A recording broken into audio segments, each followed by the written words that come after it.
Hello everyone, I'm really glad you're here. Tonight I want to help you let go of the day and ease into rest. I know many of you use these videos to fall asleep, and it means a lot to be part of your nightly routine. So if you haven't already, take a moment to like the video and subscribe. It truly helps. Now, settle in, close your eyes, and let's begin. Story 1. I lived in a quiet one-bedroom apartment nestled in the corner of a small complex. Attached to the bedroom was a walk-in closet, nothing fancy, but large enough to store my belongings neatly. At the time, my ex-boyfriend was staying with me. Late one night, I was startled awake by a loud noise echoing from inside that closet. My heart froze, and beads of sweat formed instantly along my hairline. I lay perfectly still, too afraid to move, every muscle tensed under the heavy weight of my blanket. With my eyes squeezed shut, I tried to convince myself it was nothing, but sleep felt impossible as I battled with the rising fear. Eventually, though, exhaustion won, and I drifted back into a fragile slumber, hoping morning would erase the unease. When sunlight finally streamed through the blinds, I cautiously approached the closet to investigate. To my relief, I found one of the bags had toppled from the shelf onto the floor. Oh, thank God, I muttered under my breath, the tension in my chest slowly releasing. Brushing it off as an accident, I carried on with my morning routine. But as I prepared for work, my ex appeared in the doorway, his expression pale and uneasy. I had the strangest dream last night. He began rubbing his temples. Curious, I asked him to explain. It was about the closet, he said, eyes dark with confusion. He told me he had dreamt of waking in the middle of the night to see me standing in the closet, facing away from him perfectly still. His words chilled me to the bone. I brushed off the story with a nervous laugh, chalking it up to coincidence. But deep down, the way our experiences intertwined unsettled me. Perhaps his subconscious had registered the sound too and woven it into a dream. I tried to let it go, burying it in the back of my mind. Years passed and life moved on.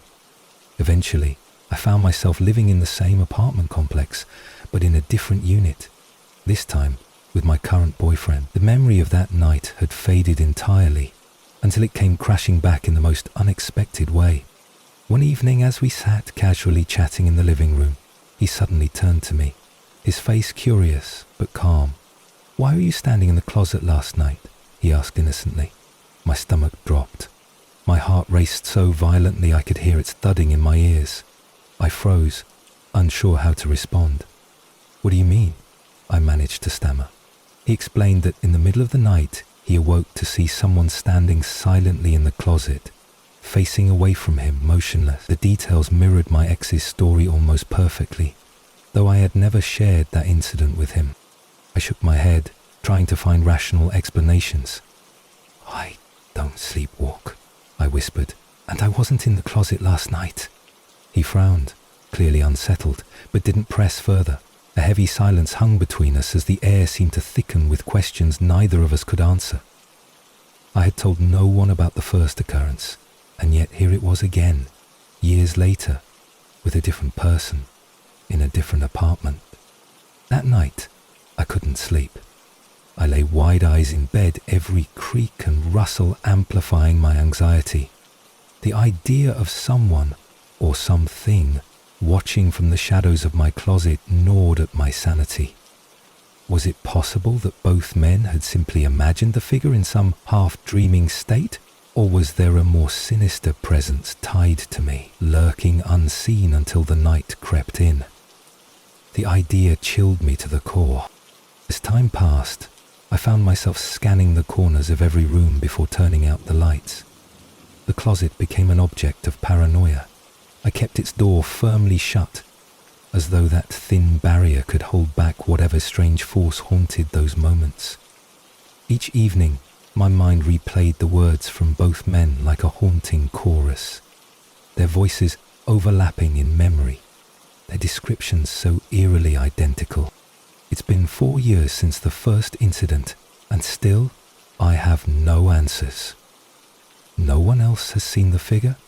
Nothing else has happened, and yet I can't shake the feeling that it's not over, that someday, when I least expect it, I'll wake in the dead of night to see her standing there. Maybe she's waiting for something. Maybe she's waiting for me. To this day, I can't walk past a closet without imagining someone inside, their back turned, waiting patiently in the darkness. Was it me they saw? Or something wearing my shape? I wish I could dismiss it as coincidence, but the weight of two identical experiences refuses to leave me. If anyone has an explanation, any explanation, I'd give anything for some peace of mind. Until then, I sleep with one eye open, listening for the faintest sound from within the closet. This time I have plenty of time for my thoughts, until the first faintest sound from within the closet. And every night, as I drift into uneasy sleep, I wonder if she's already there, watching me from the other side of the door. Next story. At the time, I was 16 years old, just starting my first college quarter, eager and full of nervous excitement. Everything seemed to be going well at first. I was making new friends, settling into my classes, and beginning to enjoy this new chapter of life. It felt like I was stepping into a world where I could finally find independence and discover who I wanted to be. But about halfway through the semester, something happened that would shake that sense of safety and turn each day into a quiet storm of fear. It began innocuously enough when one of my classmates, a 26-year-old man, approached me. With an overly confident smile, he asked for my number and whether I might be interested in going on a date. I tried to keep things gentle but firm, explaining that he was much older than me and I wasn't interested in dating anyone, let alone someone outside my age range. I expected him to move on, to take the hint like most people would. But instead, his persistence only deepened in a way that made my stomach tighten with unease. Despite my clear refusal, he insisted on giving me his number just in case. I declined again, politely but with growing discomfort. That's when, with startling swiftness, he snatched my phone from my hand and entered his contact information himself. I felt my heart race. His boldness stunned me into silence, and though I got my phone back, it felt like he had breached an invisible boundary. I told myself not to overthink it, but that uneasy feeling lingered. The next day, during our class break, I tried to relax, chatting with my friends and enjoying a brief moment of lightness. But then he approached me again, this time interrupting mid-conversation and asking if I'd take a walk with him. I declined, wanting to stay with my group. My refusal seemed to ignite something darker in him. His expression twisted with anger as he flipped me off and stormed away, kicking open doors in his path. My heart sank. Something about his outburst told me this wouldn't be the end of it. I went back into the classroom early, hoping to feel safer near the professor. My phone buzzed with a text from a friend, asking what I had said to him. Apparently, he was outside screaming and kicking trash cans, frightening anyone who walked by. The pit of fear in my stomach grew heavier. I had experienced a stalker at the start of the semester and had already been in contact with the school about that. Now this new situation felt like a nightmare replaying itself. During my weekly counselling session, I shared what was happening, and thankfully the counsellor took me seriously, informing the school administration. For a short while, he left me alone. But the reprieve didn't last. A week later, I found a note placed carefully on my desk. My heart skipped a beat as I unfolded it. The words were like icy fingers curling around my spine. Do you love me? Will you marry me? Will you have children with me? He wasn't in class that day, which should have been a relief, but somehow the absence made the note even more ominous. I slipped the paper into my bag, trying not to draw attention, and handed it to my counsellor later so she'd have proof of his escalating behaviour. As the semester neared its end, my anxiety only grew. On the last day of class, it was an independent study period and we were free to work on our own. He showed up late, only to get himself kicked out shortly afterward. I felt a wave of relief wash over me. This was it, the last hurdle. If I could just finish this day, I would never have to see him again. Or so I thought. I was working as quickly as possible, eager to leave and make a straight path to my car. But as I gathered my belongings and thanked the professor, that uneasy feeling returned, prickling the back of my neck. I turned and saw him re-entering the room, his face unreadable as he sat down quietly at his desk. Every instinct screamed at me to leave immediately. I bolted for the door, forcing a calm expression even as my pulse pounded like a drumbeat in my ears. Out in the hallway I began speed walking, clutching my bag tightly. But then came that bone-deep sensation, the feeling of eyes burning into your back. I glanced over my shoulder, and there he was. He wasn't walking. He was sprinting. Panic surged like a tidal wave. My fingers fumbled with my phone as I called my mum. The connection fumbled with my phone as I called my mum. The connection finally clicking through just as he grabbed my arm and yanked me to a halt. I screamed at him to leave me alone, shouting that I was only 16, hoping those words would snap him out of his frenzy. But instead he leaned in, his breath hot against my ear, and whispered, "Age doesn't matter, you know we're in love." My body jolted into survival mode. With every ounce of strength, I tore myself free from his grip and ran. My heart thundered as I darted for my car, the world blurring around me. Thank God only the driver's side door was unlocked because he lunged for the passenger side, trying to wrench it open. I slammed the door, locked it, and threw the car into reverse. The engine roared as I sped away, tears streaking down my cheeks. That day changed me. Since then, I watch my surroundings like a hawk. I never park without checking the area, and I never let my guard down. Even now, years later, the memory of his whisper haunts me like a ghost in the back seat. It's a reminder that sometimes danger hides behind familiar faces, and safety is something we have to create for ourselves every single day. And though I've tried to leave that chapter in the past, a part of me still wonders what would have happened if I hadn't broken free. Third story? This isn't my story, but it belongs to my great aunt. Let's call her Sophie, to keep her privacy intact. Sophie had been married for over 30 years to a man I'll call Jake. By then they were both in their 50s and had raised 2 sons together. Jake, charismatic in public but troubled behind closed doors, convinced Sophie to leave her family in the Midwest and move across the country to California. She had resisted at first, torn between her loyalty to her husband and her deep roots in her hometown. But Jake promised her a fresh start, swearing he would provide for her and give her a better life. Reluctantly, she agreed, clinging to the hope that maybe things would be different this time. It wasn't long before Sophie discovered the extent of Jake's betrayal. For 27 years he had been living a double life, having affairs not just with women but with men as well. When Sophie found out, her heartbreak was almost too much to bear. Feeling betrayed and exhausted, she left Jake and moved in with her sister. It was then she began piecing together the depth of Jake's mental illness. He was a pathological liar, diagnosed with bipolar disorder and severe narcissism, and on top of all that, he had been living with schizophrenia for years. Sophie's departure wasn't just an act of self-preservation, it was an act of courage. But the story didn't end there. A few months after Sophie had left, her son called in a panic. He had been keeping a close eye on his father, ensuring Jake took his medication regularly. On this particular day, though, Jake had completely gone off his meds and slipped into a frightening psychotic episode. His son's voice trembled as he explained what had happened. Jake had hallucinated an intruder in his garage, a shadowy man who didn't exist. In his delusion, Jake believed the only way to protect himself was to fight. He grabbed a chainsaw. What happened next sounds like something out of a horror film. In his deranged state, Jake's mind twisted reality so much that he became convinced he himself was the intruder. His body was the enemy, and he had to destroy it. He revved up the chainsaw and took it to his own leg, severing it entirely. As if that wasn't horrifying enough, he then raised the chainsaw to his neck and jaw, trying to decapitate himself. By the time his son found him, Jake was lying unconscious in a pool of his own blood, his body mangled and unrecognizable.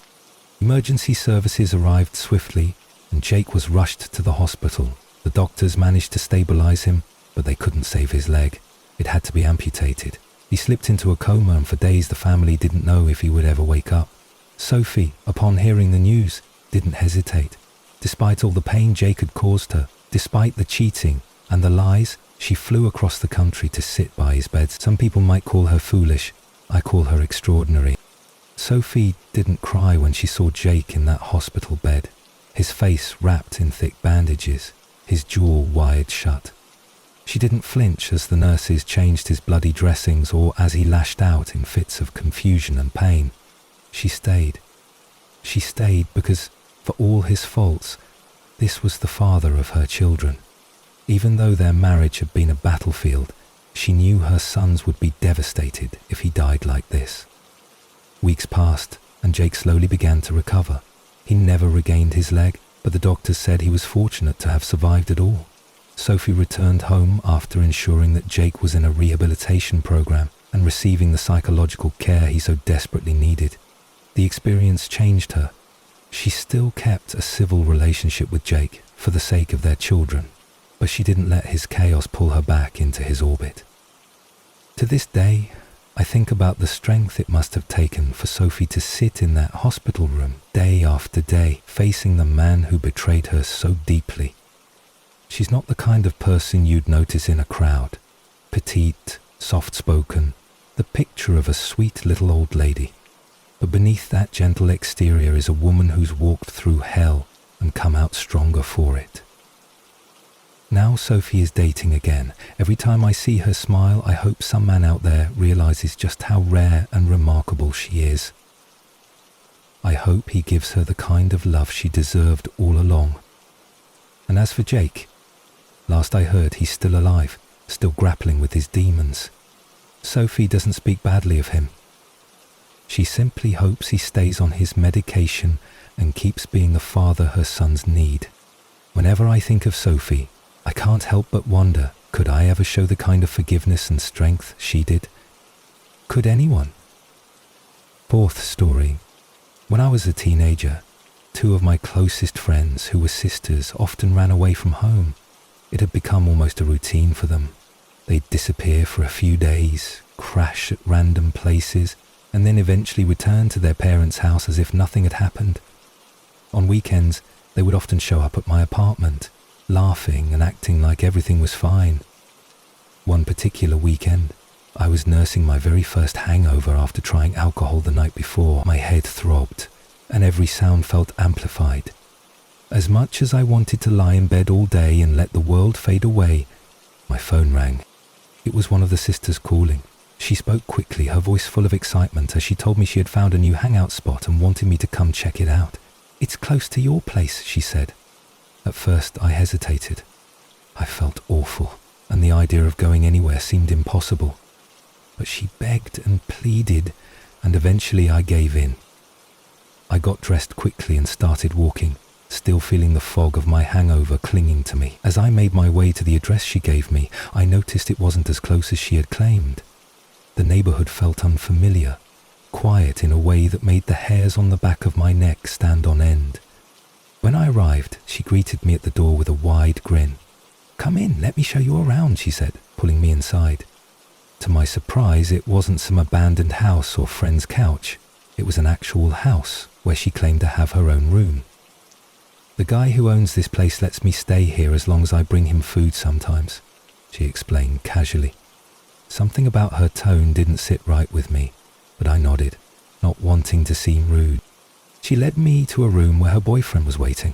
He was a few years older than us, maybe 19 or 20, and sitting on the bed.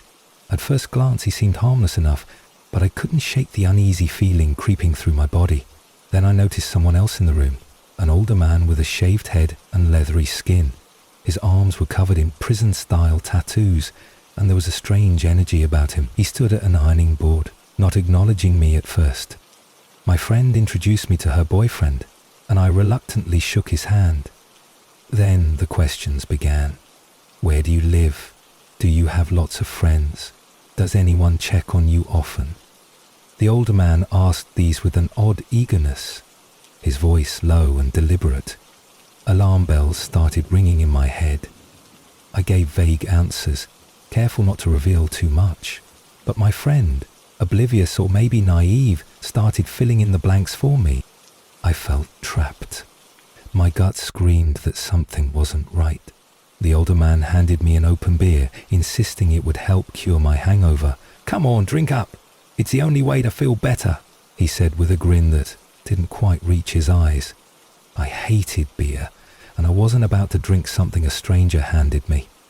I pretended to sip, letting the liquid touch my lips but not swallowing. "Ah, yeah, that's good," I lied. Then things escalated. My friend pulled out a meth pipe and lit it right there in the room. Thick clouds filled the air as her boyfriend took a hit and tried to pass it to me. I shook my head, smiling nervously. "No thanks, I'm good." But my heart was pounding. The older man, now watching me closely, walked over and laid his bald head on my bare leg. I froze, repulsed, my mind racing for a way out. "I really need to go," I said suddenly, pretending to feel sicker from my hangover.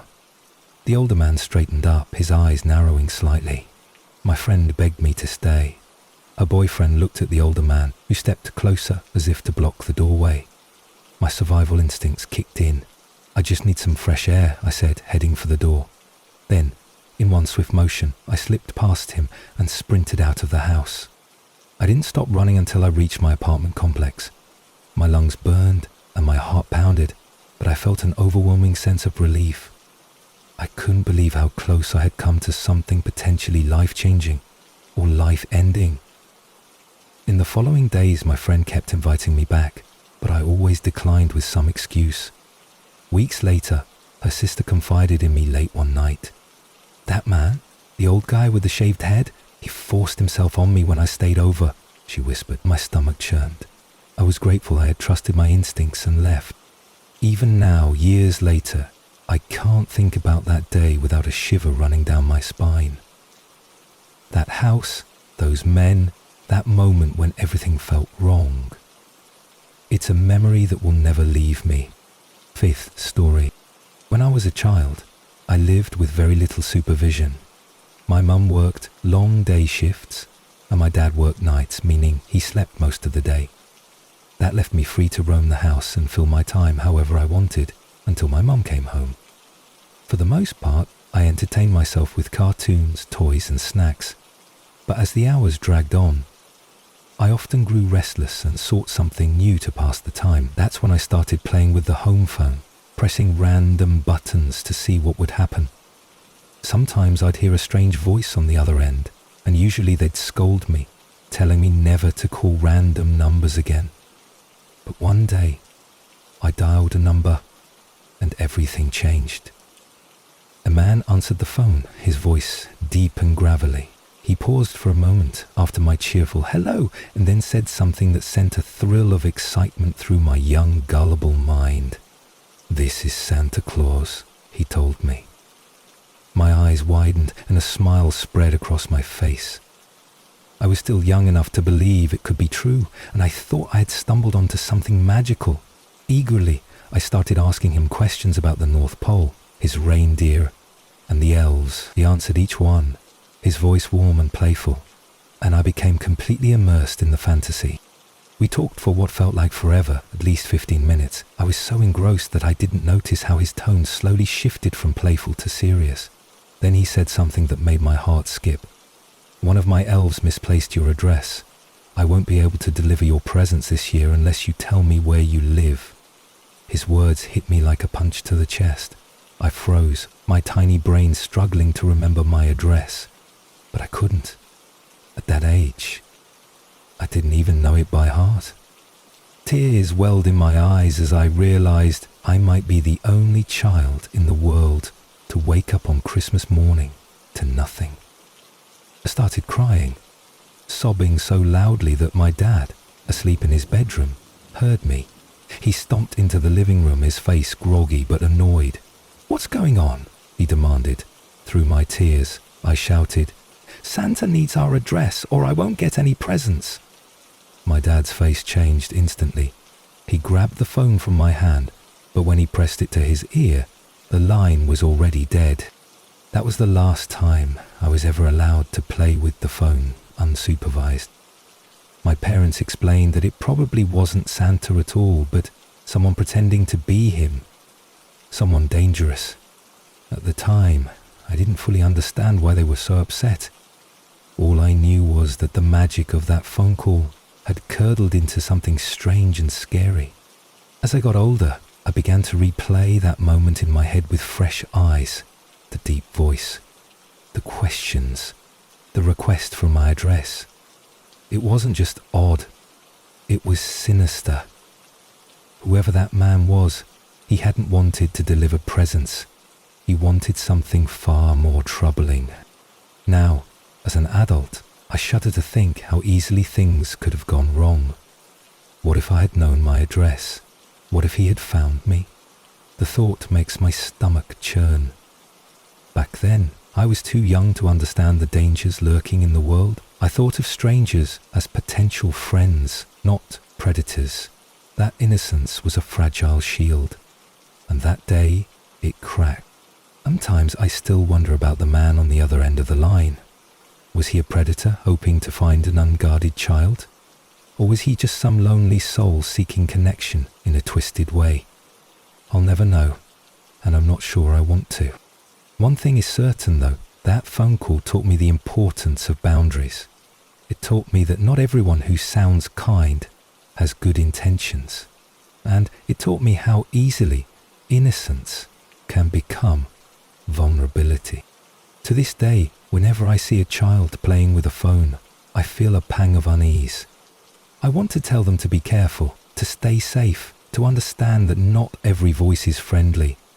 But I know they won't understand, not until they've had their own brush with the darkness that sometimes hides behind the most unexpected voices.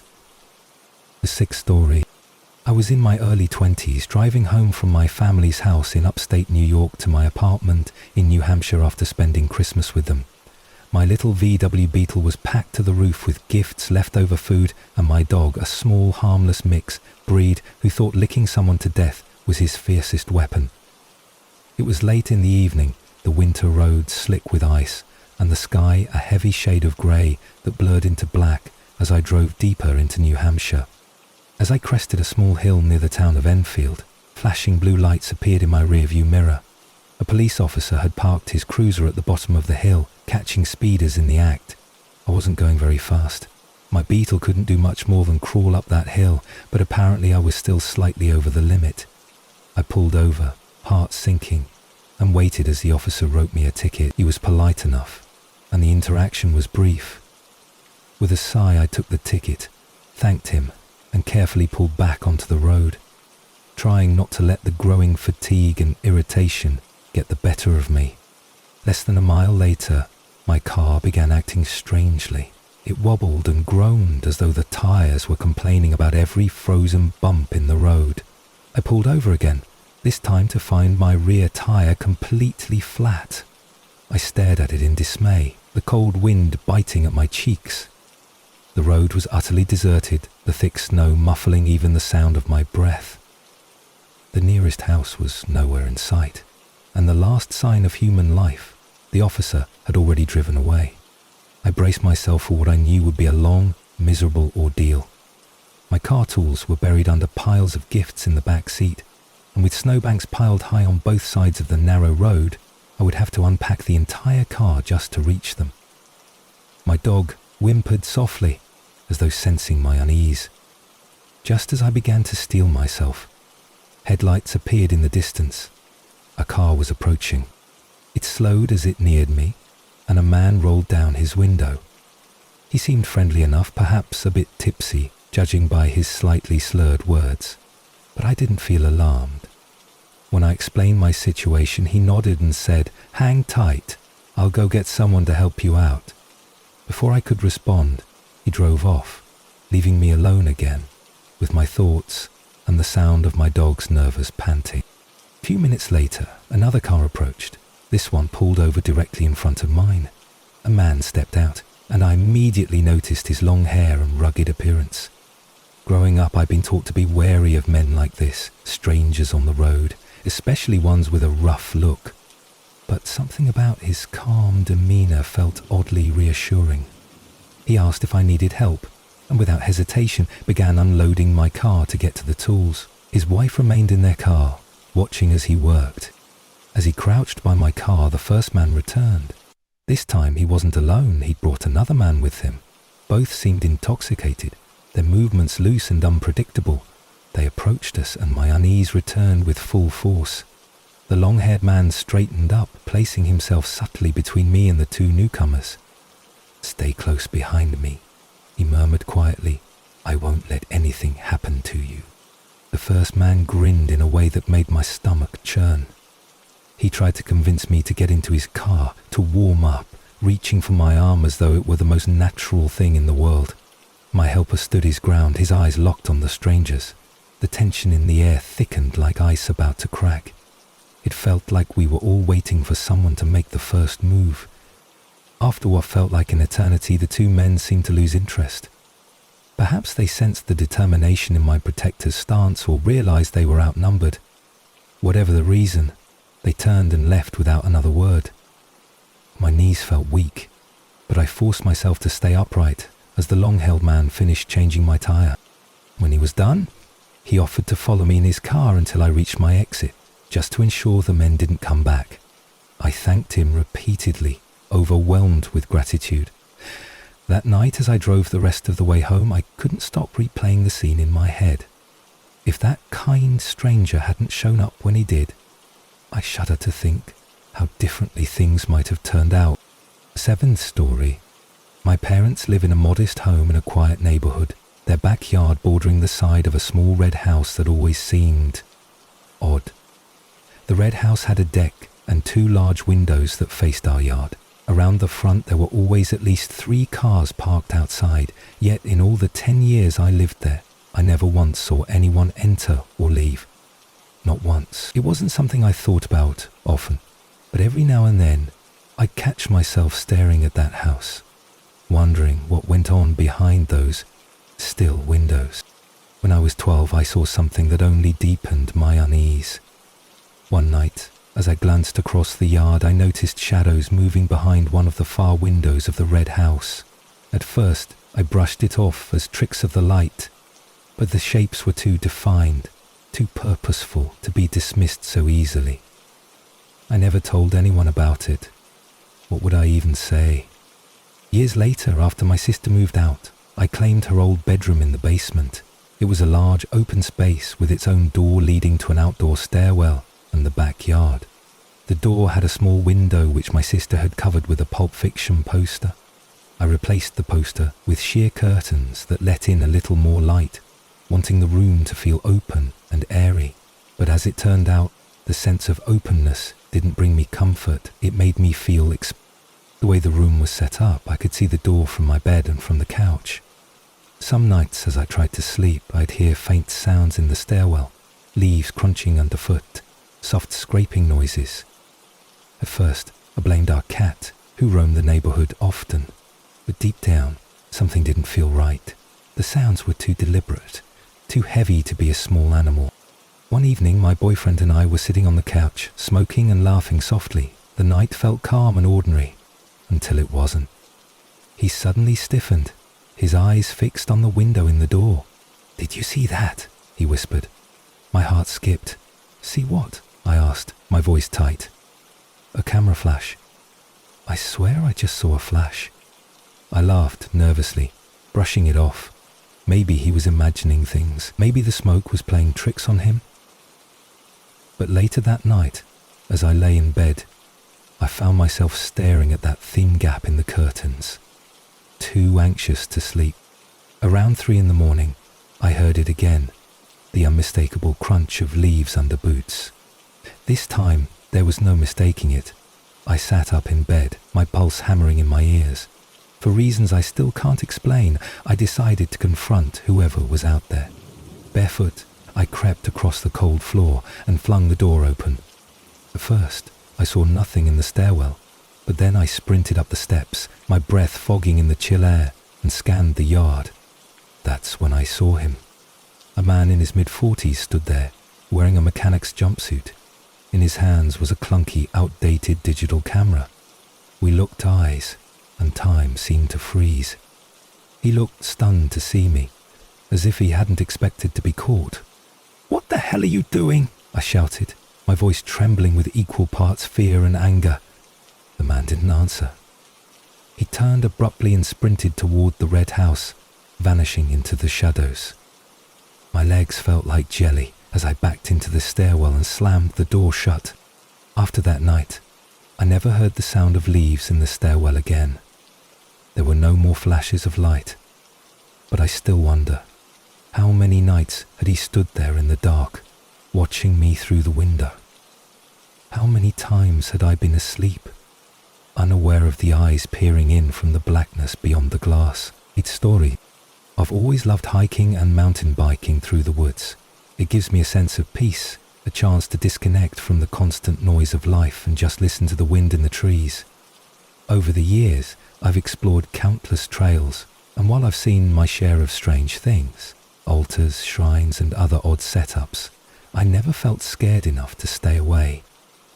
Most of the time, I told myself these eerie findings were made by bored hikers, or people trying to freak out others. That explanation worked, at least until one particular experience shifted the way I looked at the forest forever. It started innocently enough. I was on a solo bike ride, enjoying the crisp air and the earthy scent of moss and pine.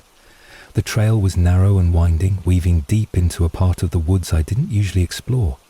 I stumbled across a large clearing, blocked off on all sides by red string tied tightly between trees, leaving only one narrow entrance. Inside the clearing, carved into the earth, was a massive stone pentagram, stretching nearly 30 feet across. My stomach tightened at the sight, but I told myself it was probably some dramatic art project or a teenager's idea of fun. Still, I couldn't shake the unsettling energy in the air. On another outing, I came across a wooden tunnel that led into a small shack. Inside, religious icons had been defaced, crosses inverted, statues with their faces scraped off. It felt wrong, but I brushed it off as vandalism. The weirdest, though, was the time I stumbled into an abandoned building where hundreds of Polaroid photos hung from the ceiling by strings. Most of them were close-up shots of people sleeping, their faces caught in vulnerable moments. One image showed a man brushing his teeth, the photo clearly taken from outside a bathroom window. Another was a strip of two girls smiling, but one face was crossed out with the words, "I'm glad you're dead." But none of those things scared me as much as what happened that summer afternoon. I was walking home from school, cutting through the woods as I often did. The forest was dense in this area, the thick canopy turning the afternoon light into a dim green glow. I was about halfway through when I heard voices off in the distance. At first I couldn't make out what they were saying, but the tone sounded urgent, angry even. I slowed my steps, straining my ears. The voices fell silent for a moment, and I almost thought I'd imagined them. Then, suddenly, they spoke again, much closer this time. I froze. Their words became clear enough to understand. "It's messed up, you guys. Always making me..." There was a sharp, shushing sound. "Quiet. Someone's coming. Hurry up." The forest went still. Then came the sound of rustling, as if several people were moving quickly but trying not to be heard. My pulse raced. They sounded so close, maybe 15 or 20 feet away, but I couldn't see anyone through the thick underbrush. I edged forward cautiously, wanting to put distance between myself and the voices. And that's when I saw it. A large tarp covering something bulky off the side of the trail. It wasn't fully secured, and through a small gap I could see a hint of what looked like fabric? Maybe rope? I took a tentative step closer, my curiosity battling with my growing sense of dread. Then I heard it. A soft click behind me. My blood turned to ice. "Keep walking," a calm voice said. It wasn't loud, but it carried a sharp authority that froze me in place. I didn't dare turn around. "Go. Now." I nodded, though no one could see me, and forced my legs to move. My feet felt like lead as I continued down the trail, trying to appear as casual as possible, despite my pounding heart. I didn't run. I didn't look back. Only when I reached the edge of the forest did I allow myself to breathe. To this day, I don't know what I stumbled across in those woods. I never saw the people and I never heard their voices again, but something tells me if I'd made one wrong move, or if I'd tried to see what was under that tarp, I wouldn't have made it out at all. Ninth story. It started when I was about 8 years old, living in a quiet suburban neighborhood where nothing truly bad ever seemed to happen. Our house sat on a corner lot, and from my bedroom window I could see most of the street.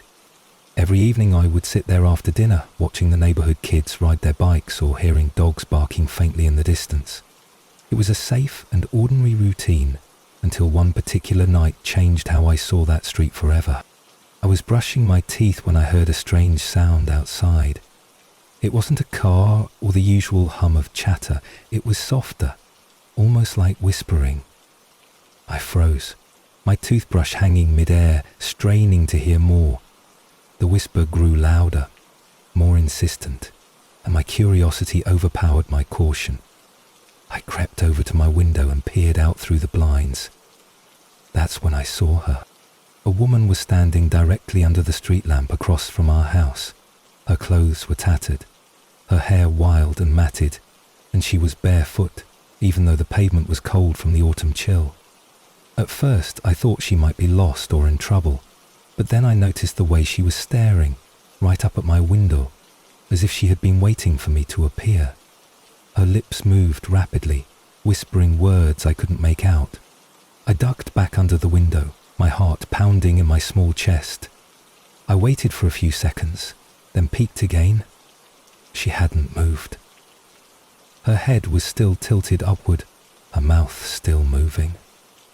I wanted to call for my parents, but something deep in my gut told me not to make a sound. Instead, I crawled into bed and pulled the blanket over my head, as though it might shield me from her gaze. The next morning, I told my parents about the woman. They brushed it off as a bad dream, but I could tell they were slightly uneasy. My dad even checked outside, but there were no footprints on the dewy grass, no sign anyone had been there at all. For a while, I convinced myself they were right. Maybe it had been a dream. A week later, it happened again. This time, I wasn't brushing my teeth. I was lying in bed, trying to fall asleep when I heard the whispering outside my window. It was faint but urgent, like the rustle of leaves.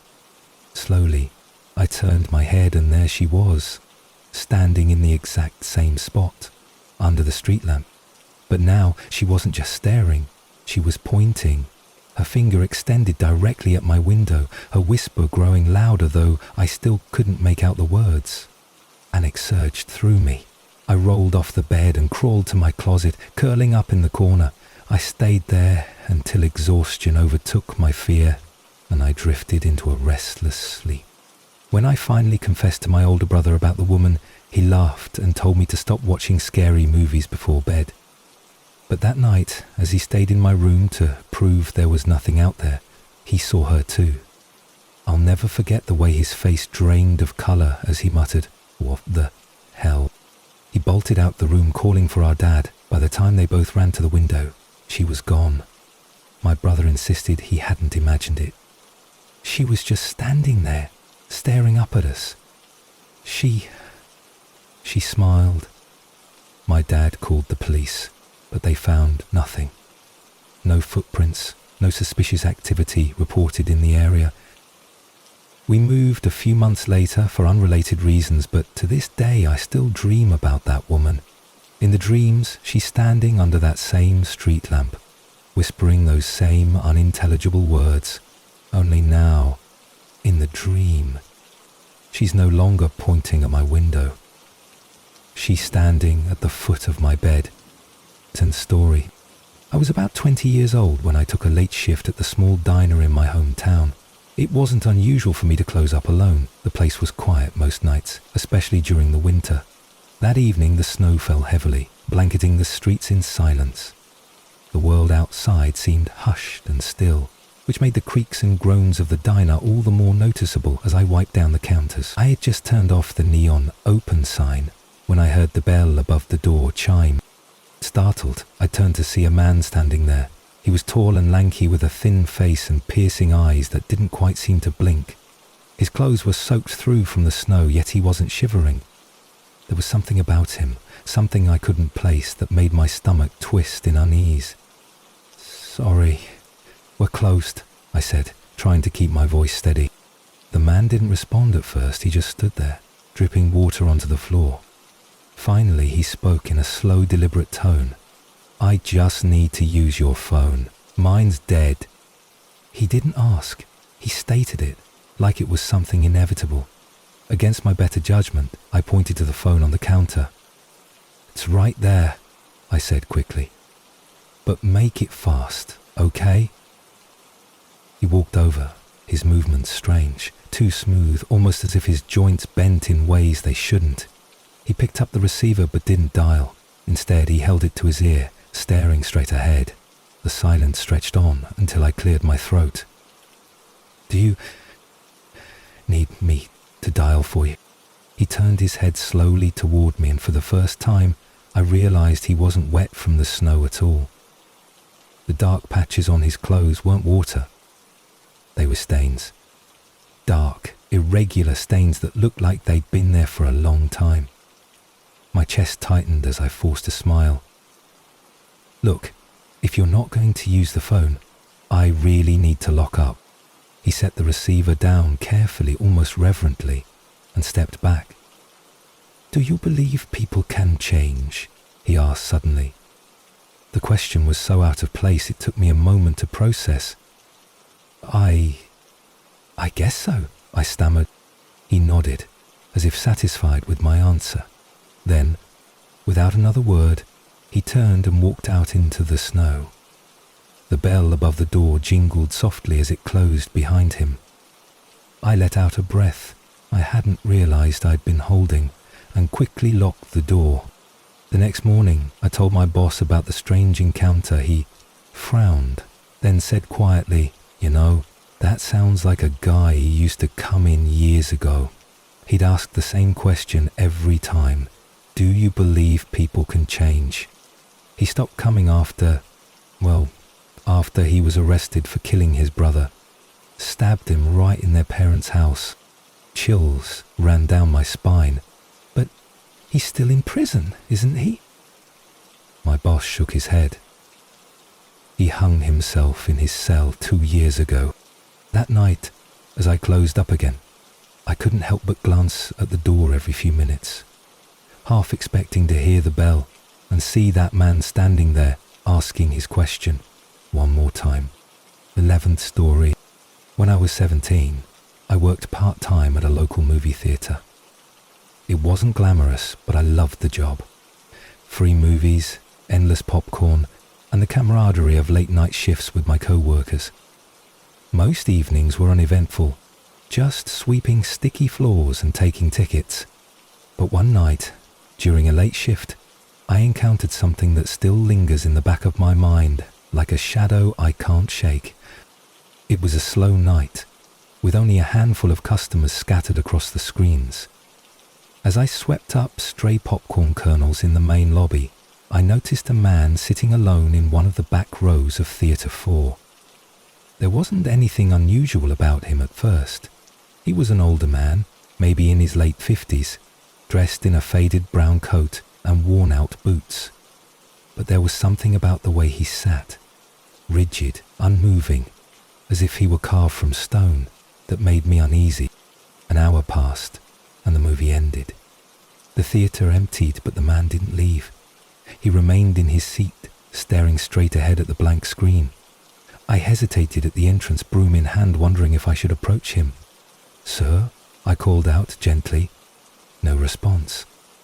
"The movie's over. We're closing soon." His head turned slowly, and for a moment I thought he was going to say something. But instead he just smiled, a wide, unsettling grin that didn't reach his eyes. Something about that smile sent a chill racing down my spine. "We're closing now," I repeated, my voice faltering slightly. Still, he didn't move. Not knowing what else to do, I left the theatre and went to find my manager. When we returned together, the theatre was empty. The man was gone. Relieved, I assumed he'd quietly slipped out. But when I checked the security footage later out of curiosity, I felt my stomach twist. The man had never walked out the doors. He hadn't appeared on any of the cameras in the lobby or near the exits. It was as if he had simply vanished. That night, I couldn't sleep. Every time I closed my eyes, I saw that smile, too wide, too still, burned into my memory. I tried to shake it off. Maybe the cameras had glitched. Maybe he'd found a way out that wasn't covered. But something about it didn't add up. Weeks later, I was assigned to clean the storage room in the basement. It was a dusty, cramped space filled with old film reels and cardboard boxes. As I pushed aside a stack of posters, I found an old newspaper clipping taped to the wall. The headline read, "Man found dead in Theatre 4, suspected overdose." The photo beneath showed the same man in the brown coat, his smile just as unsettling in the black and white print. The date on the article was from 10 years earlier.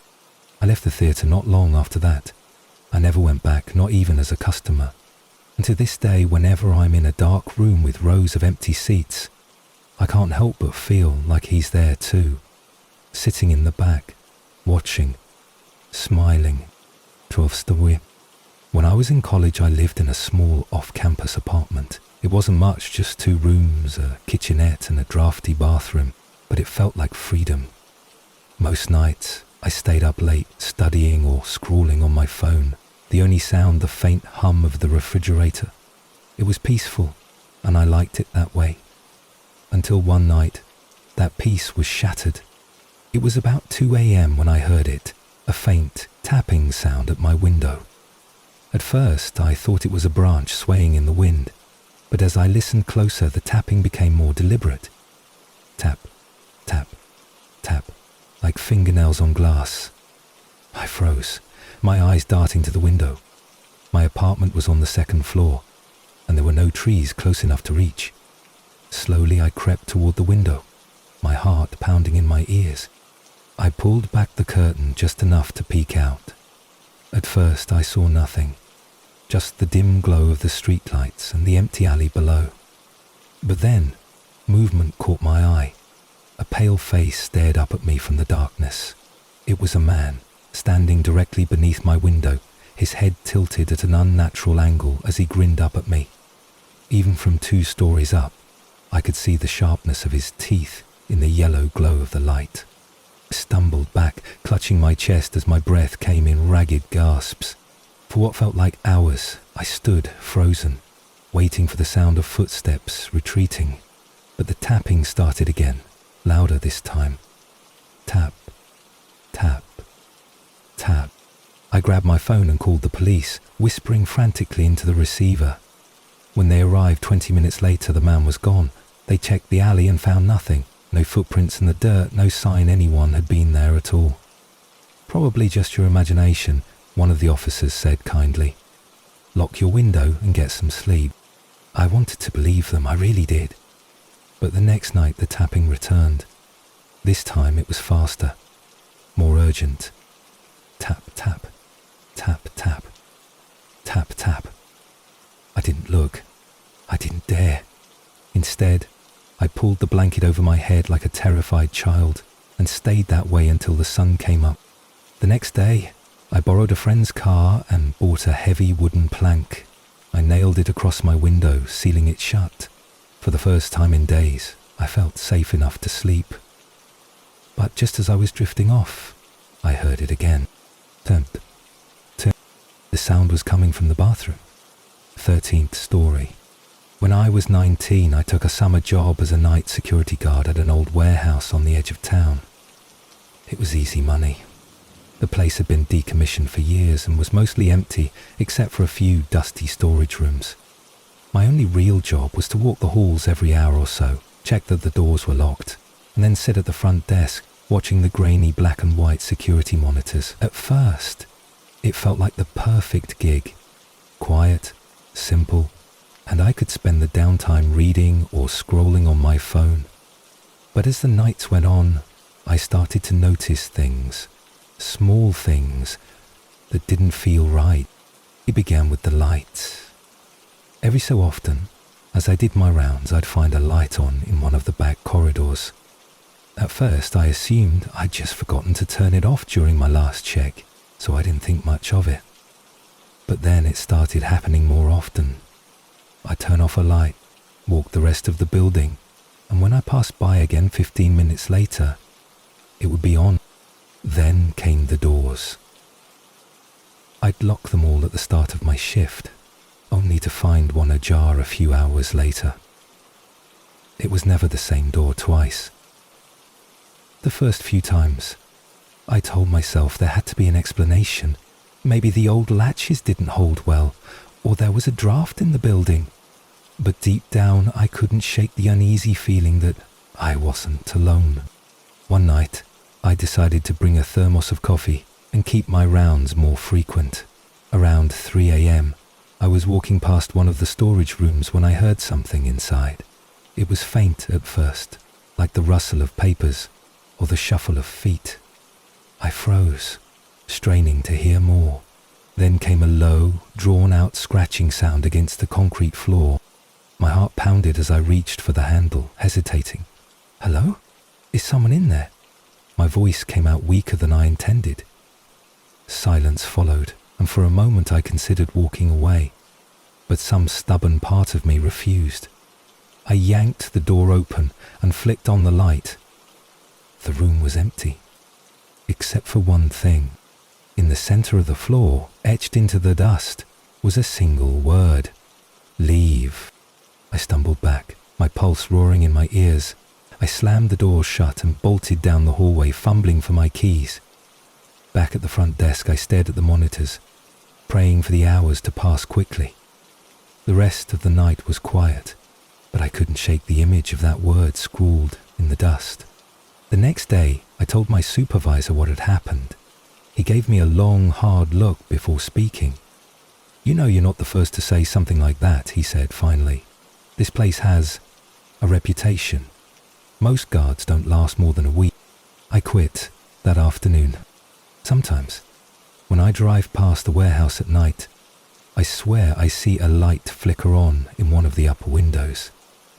And every time, I wonder if someone or something is still in there, waiting for the next night guard to ignore the warning etched in the dust. 14th story.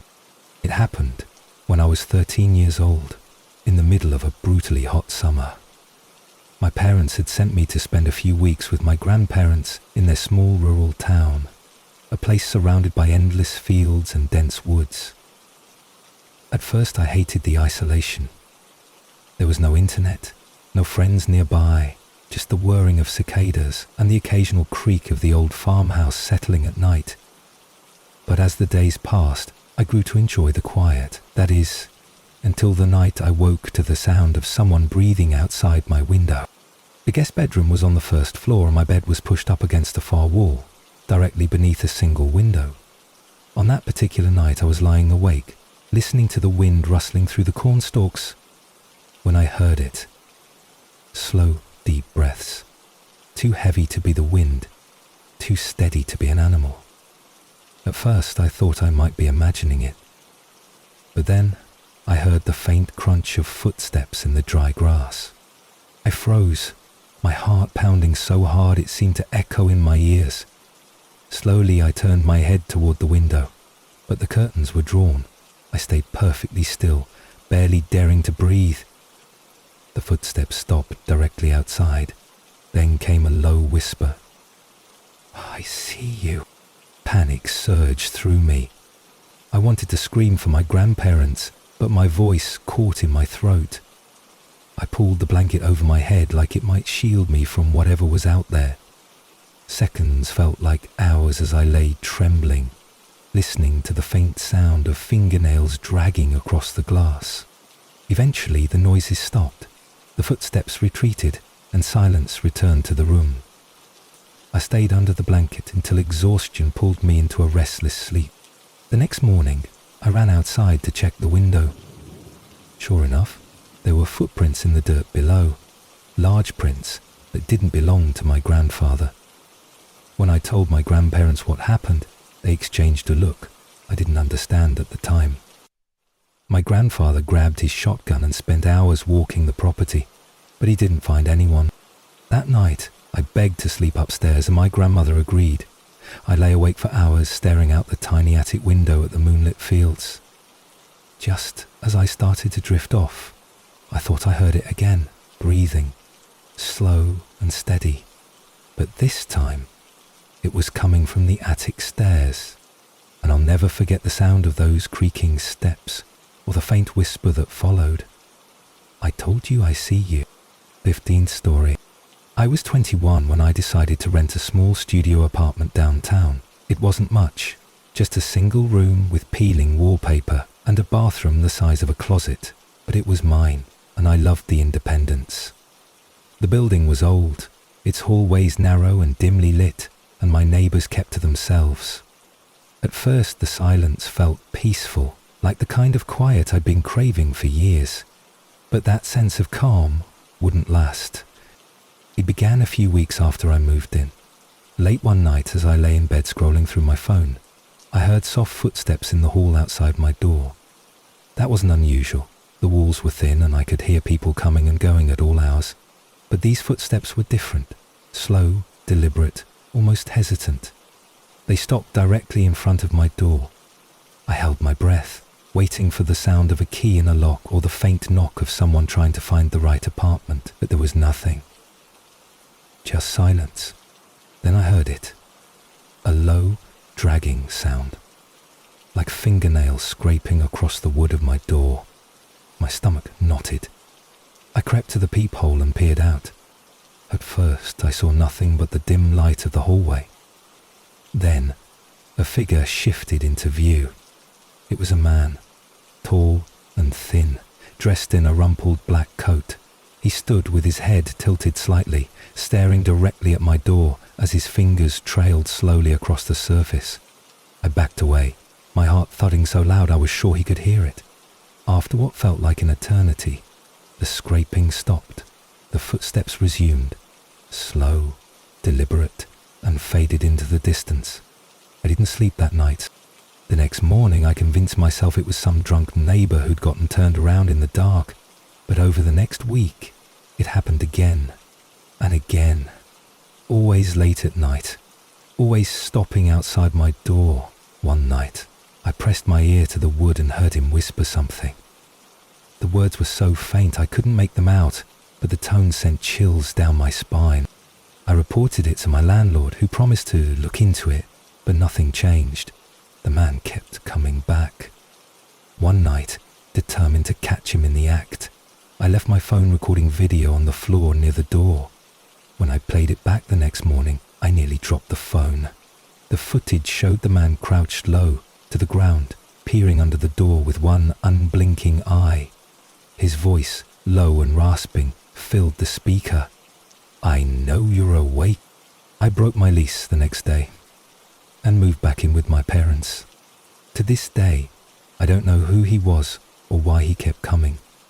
But sometimes, late at night, I swear I still hear the soft scrape of fingernails against wood, like he's still trying to find me.